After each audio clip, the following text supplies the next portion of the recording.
Voice of the Cougars, Greg Wrubell, back in Studio B, fresh off another hot performance on BYU Football with Kalani Sitake. Greg, welcome back. What up, Greg? Hey, guys. So first things first, Mel Farr. Mel Farr. I knew it was Mel. Yeah. Mel Farr. Yeah. He was the phone book ripper from days of yore.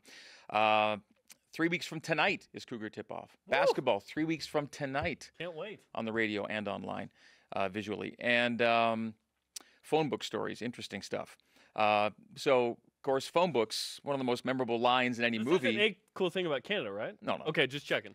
No, but Steve Martin in The Jerk. Too Mormon. Great of course, movie. Made famous the phrase, "The new phone books are here." And, that kind of cemented phone books in all of our consciousness for years to come when that movie came out. And as Navin, he expressed the joy at getting the new phone books. The new phone books are here. The new phone books are here. And have you seen that, Jerem? Which movie? The Jerk. The Jerk? I don't think I have. Oh, good gravy. The Jerk? It's time. And it's a generational gap. It's time, Jerem. It's a dance move for me, but Just 1979. Yeah, Google the phrase "the new phone books are here," and you'll see what I'm talking about. Here's the description on IMDb. Let me make sure this is clean. Okay. An idiotic man struggles to make it through life on his own in St. Louis. Cinematic Compelling epic is what it is. and It's, rich. again, not much of a storyline there, but the stuff that comes out of it. 7.2 out of 10. Okay. There you go. Humor gold, Jerem. Okay. Humor Gold, Jerry. Yes. Haven Johnson. All right. Also, Greg, apparently we're talking about horse meat because Kairos Tonga said one of his favorite things to eat is horse meat last night on the show. Staple part of his diet, evidently. That's what he said. Yeah. If that's what makes you big, yeah, let's give it to all the line. And Kalani Sitake, great off-the-cuff line, he said, horses everywhere are afraid. He said, whether he rides them or whether he eats them, they're in trouble. That was a great line. And then Kairos then tweeted in last night to Kalani, how did Kairos Tonga do on the show? Yeah. Which was fantastic. Asked an appropriate question. So a little plug here for the Coaches Show. If you haven't yet been in the audience on a Tuesday night over in Studio C, make it a part of your life coming up at some point soon. Get a seat or seats and come to BYU Football with Kalani Sitake on Tuesday nights in Studio C. Jerem and his people produce a fine show. We collaborate, I think, well in putting it together, and I think people who come really have a good time, and Kalani makes it that way, and the guests are great, and we had a good time again last night. It's fun, and what you don't see off the air is maybe the best part, because Kalani Sitake greets every single person until they get a chance to take a picture or talk with him. And last night, it's not every week, but last night there were Bam Bams, just saying. So it was some weeks food, some weeks not, but yeah. every week it's Kalani food every week, which is great. Yeah. We've been talking about the quarterback situation. So our let's get to that. Our Twitter question today, besides the jerk, which would you rather start at quarterback versus Boise State and why? Tanner Mangum at, we're just guessing 75% or less, or the field. What do you think? Well, I think if he's able to do quarterbacking things, the guy with the most experience, the most reps, and the most yards is your guy. And as Ty told us Monday on Coordinator's Corner, if Tanner gets cleared, he starts. And beyond that, Kalani said Bo's unlikely to be in the mix this week. So beyond him, it's who's next ready, and that's why they're getting multiple guys ready right now. But I guess the hope is by Friday night, like Kalani said at 8:15, 17, 20, when it is, whatever it is, the kickoff time, you hope he's ready to go and do some things. Whether or not he's full go, if he's good enough to do what you'd expect him to do, you play him, and then you get somebody else ready just in case. We said that too. We think it's got to be Tanner Mangum if he's able to go. If he's cleared, he's going to play. And it'll have been 4 weeks since the injury. So you hope that's enough time. Yeah. How would you best describe the BYU quarterback situation overall right now, Greg? Well, in the early days of World War II, Winston Churchill said, speaking of Russia at the time, it's a mystery wrapped in a riddle inside an enigma. And that's how I think describes the quarterback situation right now. It's like, where are you going with this? Wow. A mystery. That was really deep. Actually, back it up. It's a riddle wrapped in a mystery inside an enigma. Inside an enigma. Riddle wrapped in a mystery inside an enigma. That's what I'm talking Edward E. Enigma. Things have never become more clear for me when it comes to the BYU quarterback. Yeah, there it is. situation. But it's pretty accurate, is it not? Yeah. It is. Yes. I think Joe Critchlow's got to be ready to go, even if he's not the starter, as potentially the backup. That's an interesting angle here because it's all about is it Tanner or not? I think Joe Critchlow needs to be ready. whether he plays or not, because he'd be one play away, maybe. Yeah, he and Wilstead are both in that same get-'em-ready mix. Both have red shirts on currently. And Kalani brought up the Critchlow possibility post-game Friday night in Logan. Like immediately after the game, he's talking about the fact that you might need to do this week. And, Coy Detmer is still obviously in the mix. Had a rough go Friday, and Ty told me Monday that it wasn't so much Coy being inaccurate as not seeing what he needed to see for whatever reason. He put the ball where he thought it should go, and didn't see other guys in the way. And so because if you watch Coy in camp, and one of his assets is general accuracy. He can get the ball where he needs to go and put some zip on it, spins it pretty well for a small guy.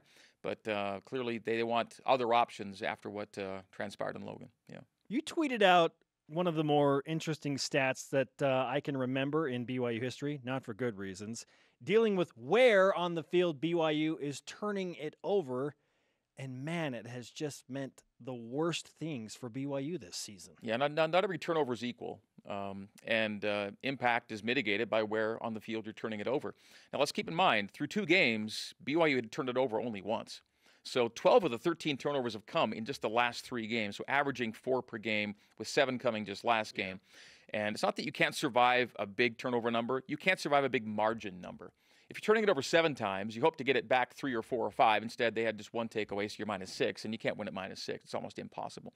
That said, of the 13 turnovers BYU's had, the line of scrimmage when the turnover occurred was on BYU's side of the field 12 times. And the average LOS is the 32-yard line. Yay. So for most teams, they're already in scoring territory at 32. So 12 or 13 times, you're giving your defense a lot of short fields. That said, the defense does better than you might expect for where the opponents get the ball after turnovers. They've actually done a decent job at minimizing points scored after turn. In fact, even last week, Utah State went backwards a couple times off of turnovers gained on BYU's side of the field. So the D's been put into a lot of rough spots this year. The points surrendered don't accurately reflect how well I think the BYU D has played and is playing as we go game to game.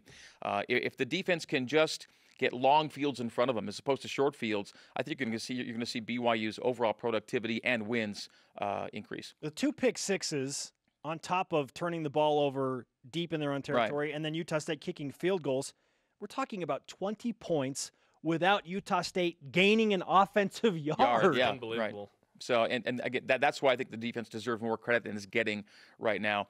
And for all the good things the defense did, it was so overshadowed by the 7 turnovers. Almost nothing that BYU did well in Logan. And there were things they did well, from O-line to D-line to disruption to havoc to all those things. None of it really mattered when you get to -6 in the margin. I want to call that segment that we do every week with you right there called A Stat That Matters. Because not all stats matter. We hope, but that was a stat. We hope some of them do. Yeah. This isn't your grandma's Boise State per se. They are. My grandma loved Boise State football. I know your grandma loved Boise State. Up in Canada, she just couldn't stop talking about it. The Broncos. Mm-hmm. They were up 21 on Washington State, who beat USC. Yet they lose by 19 to Virginia. Yeah. What do you think of Boise State? They're 100th in total offense right now. That in and of itself is the one that kind of takes you back a little bit. That's not Boise State football. They have, much like BYU, that they brought back a veteran quarterback who didn't get off to the start of season he or the team wanted. Then he got hurt. That's basically what BYU did. Not to the same extent, but Brett Rippon has 0 touchdown passes. All the TD passes have come from the backup, who by the way, replaced Jay Keeps as the starter at Kansas back in the day. Montel Cozart is his name. So they've used 2 quarterbacks, partly due to injury and partly due to the fact that Cozart's a different kind of style of quarterback than Rippon. They've got a big-time playmaker in Cedric Wilson. Other than that, just kind of, role players. Tight end's really good in Jake Rowe. But, it just doesn't feel quite like Boise football yet. And Coach Harsin promised changes after the loss to Virginia. They'll have had a bye week. You normally expect a few more tools to come out of the shed when you play Boise, and perhaps even more so now with a week to work on what they think is a pretty important game for them at BYU. BYU Boise State Friday night, 8:15 Mountain, 10:15 Eastern time. You can listen to it live on BYU Radio with Greg Wrubell. You can also watch it on ESPN. All right, Greg, it's that time again. Is it already? Jerem took you there with the reference to your grandma, but I don't know where you're going with a cool thing about Canada. Oh, and before we get to the cool thing about Canada, weirdest thing you guys have ever eaten. We had Kairos talking about horse last night. Yeah. What do you think? I've not eaten anything super with chicken heart in Brazil. Chicken heart. It's not that Okay. crazy. Okay, so I have eaten horse in Korea. Whoa. I have also eaten something called bundegi, which is like fried silkworm larvae. Yeah. Oh, Mm. wow. That would explain your stomach issues. I'm just kidding. Korea eats some weird stuff. Yeah. So in turn, you were forced to eat some weird stuff. And I You? ate dog meat would- too. Oh, there it is. Oh, the there's horse and that's the dog. one. That's Yep. the one. I'll get up Right. and leave now, gentlemen. Please Yeah. don't high five me ever again. This is when I fold because I got nothing to compete with that one. So no, we've Nothing in the Sao Paulo, all been to Brazil. New Orleans. We've eaten the alligator. You do that. But in Canada, the pierogies and the cabbage rolls were a big part of my life. Not Okay. that they're weird, but really tasty. Not a lot of people have had them. Cabbage rolls, pierogies, Cabbage big time. rolls. Okay. All right, speaking of Canada, so the Stars and the Stripes, it's been around for a long time. The old U.S. flag, since the U.S. nation was formed in 1776, like a year later, you had a flag. Well, Canada, a relatively new country, 1867 is when we came to being. In the year after 1868, they came up with a flag that's not the maple leaf. We know the maple leaf is one of the most iconic, wonderful flags, but when they first came up with a flag, this is what they came up with. Whoa. Yeah, not the maple leaf now, is it? That was the Canadian flag for like 100 years. Well, they use art in Office 95 or something? You got some Union Jack and some coats of arms. But that was Canada's flag until 1965. Whoa. So the maple leaf is a relatively new concoction, and there it is. Since I like it. Since 1965, so it's like 50 plus years old. But of course, we recognize that instantly as a symbol of Canada. But it's relatively new compared to what preceded it for a long, long time. And that's about as different from the previous flag as you can get. Whereas Wow. the Stars and Stripes has kind of always been the Stars and Stripes. Yeah. Yeah. And it had an evolution as well. But Yeah. it's been, But from it's more been stars, nicknamed- yeah, more yeah, stars, yeah. more stripes. Yeah, you Canada don't have just to be that creative. totally threw up the old flag and said we're going to start over. Yeah. Yeah. You're right. I mean, the iconic image of Yeah. Canada. When It's you think about relatively new. Canada, you think about the maple. leaf. Exactly right. That's it. Some would call it a cool thing about Canada. I don't know. I think it's a cool thing. All right. If at some point you're like, I don't think it's cool anymore, we'll just say a thing about Canada. We may get to that point sooner than later. The new phone books are here, Greg. You got it.